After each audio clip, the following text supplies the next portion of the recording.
महाभारत काल की बात है कि एक बार धर्मराज युधिष्ठिर ने भगवान श्री कृष्ण से कहा, हे त्रिलोकीनाथ, मैंने ज्येष्ठ माह के शुक्ल पक्ष की निर्जला एकादशी की कथा सुनी।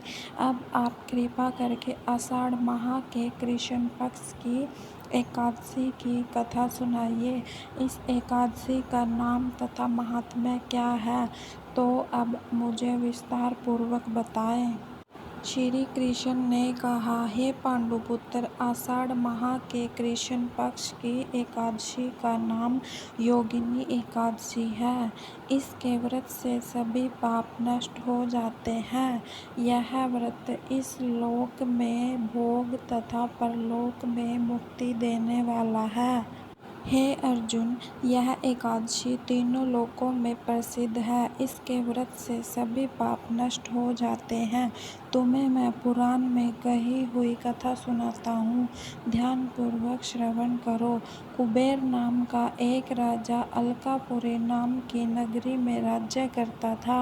वह शिव भक्त था। उनका हेममाली नामक एक यक्ष सेवक था जो पूजा के लिए फूल लाया करता था।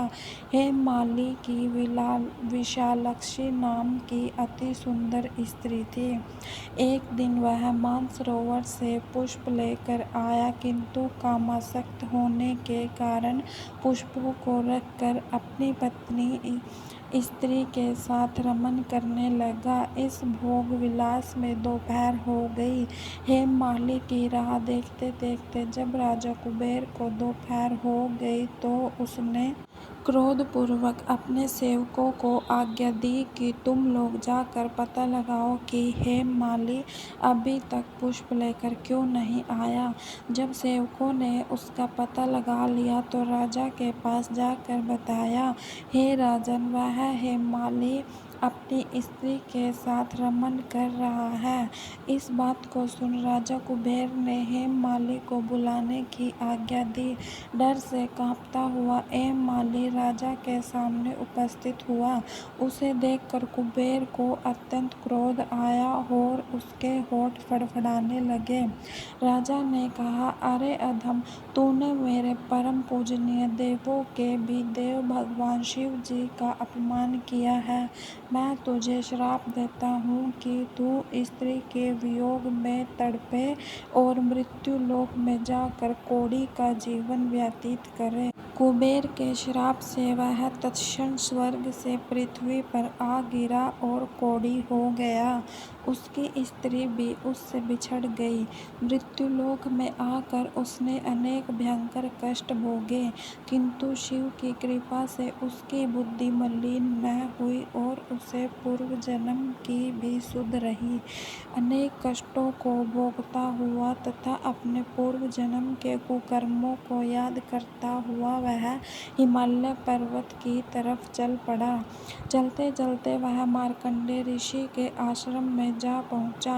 वह ऋषि अत्यंत वृद्ध तपस्वी थे। वह दूसरे ब्रह्मा के समान प्रतीत हो रहे थे और उनका आश्रम ब्रह्मा की सभा के समान शोभा दे रहा था। ऋषि को देखकर हेममाली वहां गया और उन्हें प्रणाम करके उनके चरणों में गिर पड़ा। हेममाली को देखकर मार्कंडेय ऋषि ने कहा, तूने कौन से निकृष्ट कर्म किए हैं जिससे तू कौड़ी हुआ और भयानक कष्ट भोग रहा है।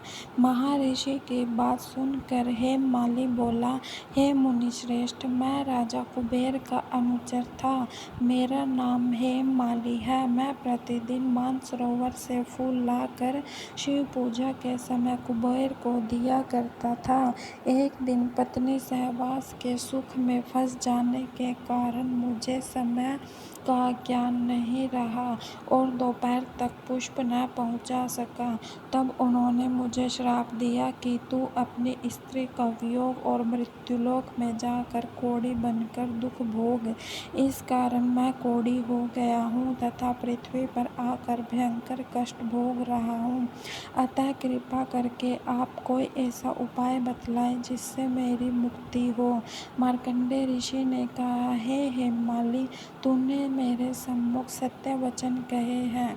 इसीलिए मैं तेरे उद्धार के लिए एक व्रत बताता हूँ।